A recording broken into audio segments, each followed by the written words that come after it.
Bonjour papas et mamans, bonjour chers amis, chers ennemis de la bande fraîche. Je suis l'évangéliste Morin, évangéliste par la grâce de Dieu et par Christ Moïse, le Fils de l'homme, car j'ai été engendré par lui. Aujourd'hui, dans le dimanche de la bande fraîche, aujourd'hui dimanche 24 août 2025, j'ai la lourde responsabilité de vous entretenir sur les dimanches de la bande fraîche, avec un thème qui a été déjà abordé le dimanche dernier par l'évangéliste Ange Kwasi. Et le thème que je vais aborder est le suivant. Que Gédéon de la Tchétchouva nous montre le verset biblique qui dit qu'Abraham a fait chat noir.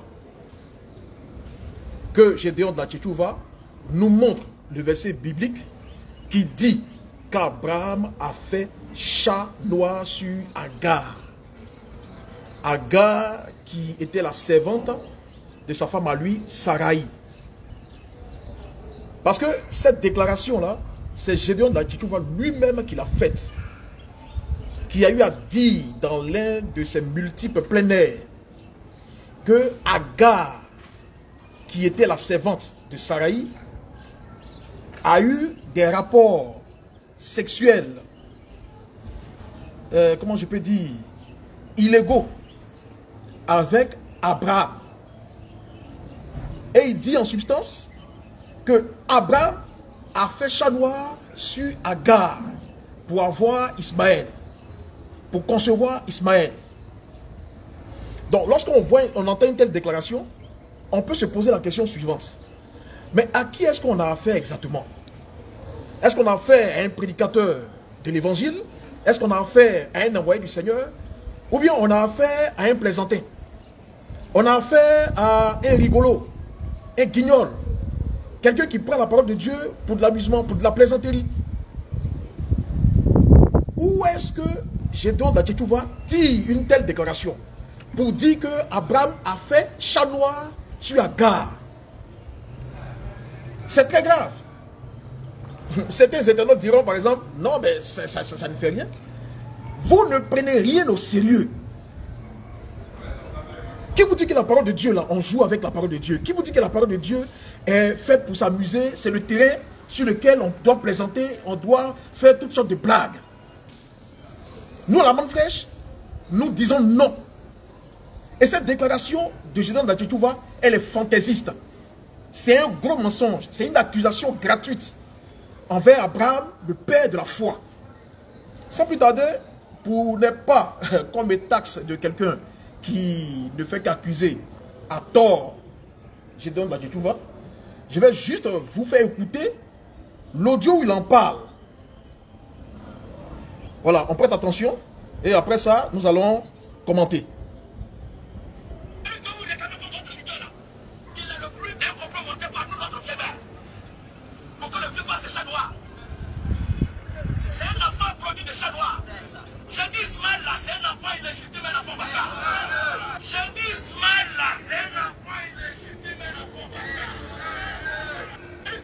Le volume n'est pas assez fort, mais on va essayer de faire avec. On écoute? Oui. C'est un enfant produit de chat noir. Oui. Je dis Ismaël là, c'est un enfant illégitime et l'enfant bâtard. Je dis Ismaël là, c'est un enfant illégitime et l'enfant bâtard. On va reprendre encore une dernière fois. Lui que vous réclamez comme votre leader. Voilà. Pour que le vieux fasse ses chats noirs. Oui. C'est un enfant produit de chat noir. Je dis Ismaël là, c'est un enfant illégitime et l'enfant bâtard. Très bien. Je dis Ismaël là. Voilà, voici ce que dit Gédéon de la Tchétchouva. On a tous écouté. J'ai une prédication, l'une de ces nombreuses prédications dans laquelle il a encore fait montre de sa légèreté déconcertante quand il est question des choses sacrées, des choses qui sont de Dieu. Je vais essayer de planter le décor rapidement. Gédéon de la Tchétchouva, c'est quelqu'un effectivement qu'on écoute. Pourquoi est-ce qu'on l'écoute? Il dit que c'est par son évangile, par son ministère, que tout homme doit être sauvé aujourd'hui. Et que selon lui, il n'y a pas sur la terre de prophètes. Tous les prophètes qui sont à la surface de la terre présentement sont tous du diable. C'est lui qui dit ça. Et que c'est par son évangile, par la révolution chrétienne qu'il a envoyée là, qu'on peut accéder au ciel. Très bien. Comme c'est par ton évangile, on va aller au ciel, nous on va se comporter simplement comme les chrétiens de Béret. On va passer ton évangile là, au peigne fin, au scanner, pour voir si c'est digne d'être reçu ou pas. Et depuis lors, c'est ce que nous faisons. L'évangile de Gédéon est passé au peigne fin, est passé au scanner par la bonne fraîche. Et bizarrement, depuis qu'on a commencé à le scanner, on se rend compte que cet évangile-là n'est pas digne d'être reçu. Ce n'est pas un évangile qui est digne d'être reçu. Avec un tel évangile-là, ta destination, c'est tout droit vers l'enfer.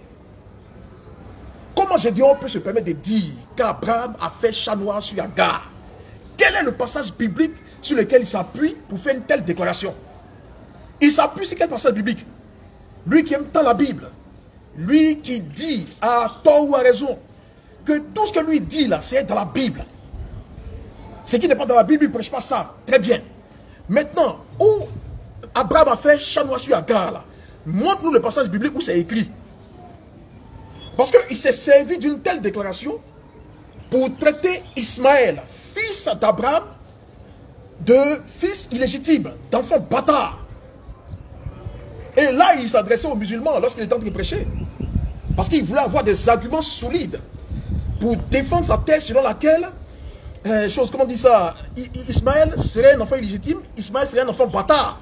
Donc il dit que Abraham a fait chat noir sur Agar. C'est-à-dire, Abraham là, il a abusé d'Agar. Donc Ismaël est le produit d'un abus sexuel. Donc Dieu ne peut pas être dans l'abus sexuel pour qu'un tel enfant soit reconnu par lui. Frère, c'est la preuve que Gédéon Natchetouva ne comprend ni les Écritures, ni la puissance de Dieu. On le dit depuis longtemps, hein, et on est encore dessus. On répète ça encore. Il ne comprend ni les Écritures, ni la puissance de Dieu. Comment, pour chercher à justifier simplement qu'Ismaël n'est pas un fils de Dieu, là, tu es obligé d'inventer des histoires. Tu es obligé de monter des choses, des histoires de toutes pièces. Comme des pièces de théâtre. Rien que pour amuser la galerie, rien que pour faire rire tes ouailles, tes moutons qui te suivent là, rien que pour les faire rire. C'est dangereux de dire ça. Nous tous on lit la Bible. Hein? Et cette Bible-là nous dit les conditions dans lesquelles Ismaël est né. La Bible, elle nous raconte les conditions dans lesquelles Ismaël est né. Sans plus tarder, nous allons prendre le livre de Genèse, rapidement que nous allons lire. Dans Genèse 3, le verset 16. Genèse 3, le verset 16 que je vais lire rapidement. Je vais commencer un peu plus haut.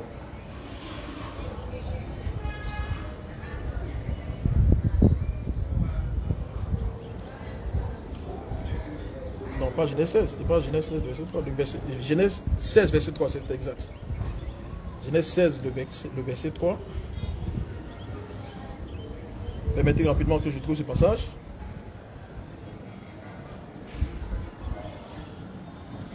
Genèse.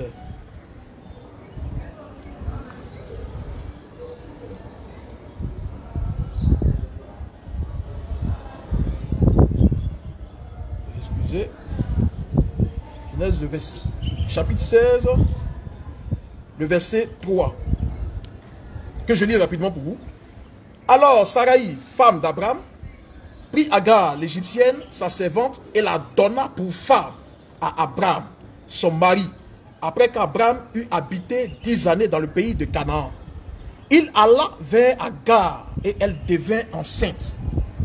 Quand elle se vit enceinte, elle regarda sa maîtresse avec mépris. Il alla vers Agar et elle devint enceinte. On dit alors Sarai, femme d'Abraham, prit Agar, l'égyptienne, sa servante, et la donna pour femme à Abraham, son mari. Elle la donna pour femme à Abraham, son mari. Donc d'abord, dans un premier temps, c'est avec le consentement de sa femme, Sarai, et le consentement également de sa servante Agar. Abraham n'est pas allé nuitamment en rampant pour tomber sur Agar, pour avoir des rapports sexuels avec elle, pour abuser d'elle, et suite à cela, Ismaël serait né. Voici encore une preuve que votre révolutionnaire chrétien n'est qu'un gros plaisantin. C'est une preuve palpable que je donne à Tchétchouva. En réalité, les choses de Dieu, là, il n'a aucune part dedans en réalité. Il n'a aucune part dans les choses de Dieu. Dieu ne le connaît pas. Dieu ne l'a pas envoyé. Il ne fait qu'inventer des choses. Quand il est coincé, il invente des choses et puis paf, il dépose. Mais comme il y a une foule derrière lui qui le supporte, qui le soutient, allez, on soutient ça. Voici la preuve palpable. Genèse 16, verset 3, où il est dit clairement que Sarai a donné Agar, sa servante, à Abraham pour femme, afin qu'il puisse avoir une descendance, une postérité. Donc à partir de là, le match est terminé.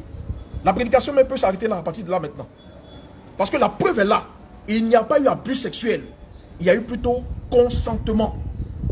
Je ne sais pas si ce sont les mots qui sont utilisés qui poussent, je donne à Tchétchouva à croire ou à penser que il y a eu abus sexuel.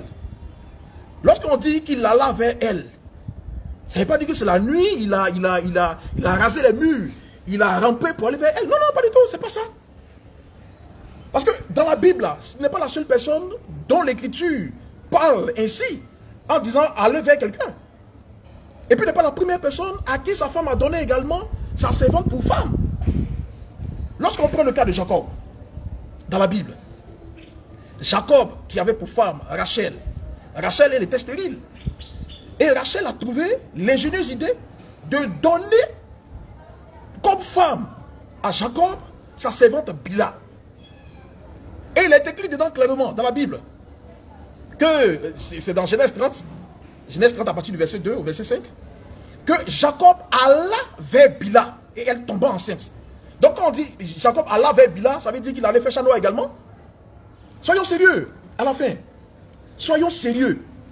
Lorsqu'il est question des choses de Dieu, soyons un peu sérieux. Il n'est pas question comment on dit ça, venir se donner un spectacle, se livrer un spectacle. Tout en voulant justifier faussement qu'Abraham serait un fils du diable. Mais qui a dit que, pas Abraham, qu'Ismaël serait un fils du diable? Mais qui a dit qu'Ismaël est fils du diable? Qui a dit qu'Ismaël était un enfant bâtard? Qui dit qu'Ismaël était un enfant illégitime? Ce n'est pas parce que les musulmans se reconnaissent à lui que tout bonnement on va l'expédier en enfer. Pas du tout. Ismaël, c'est un hébreu, fils d'hébreu, né d'hébreu. Ismaël, c'est un fils de Dieu, autant qu'Isaac. Autant qu'Isaac, Ismaël était fils de Dieu. Donc arrêtez de vouloir justifier les justifiables. À vouloir faire passer ce qui n'est pas pour ce qui est.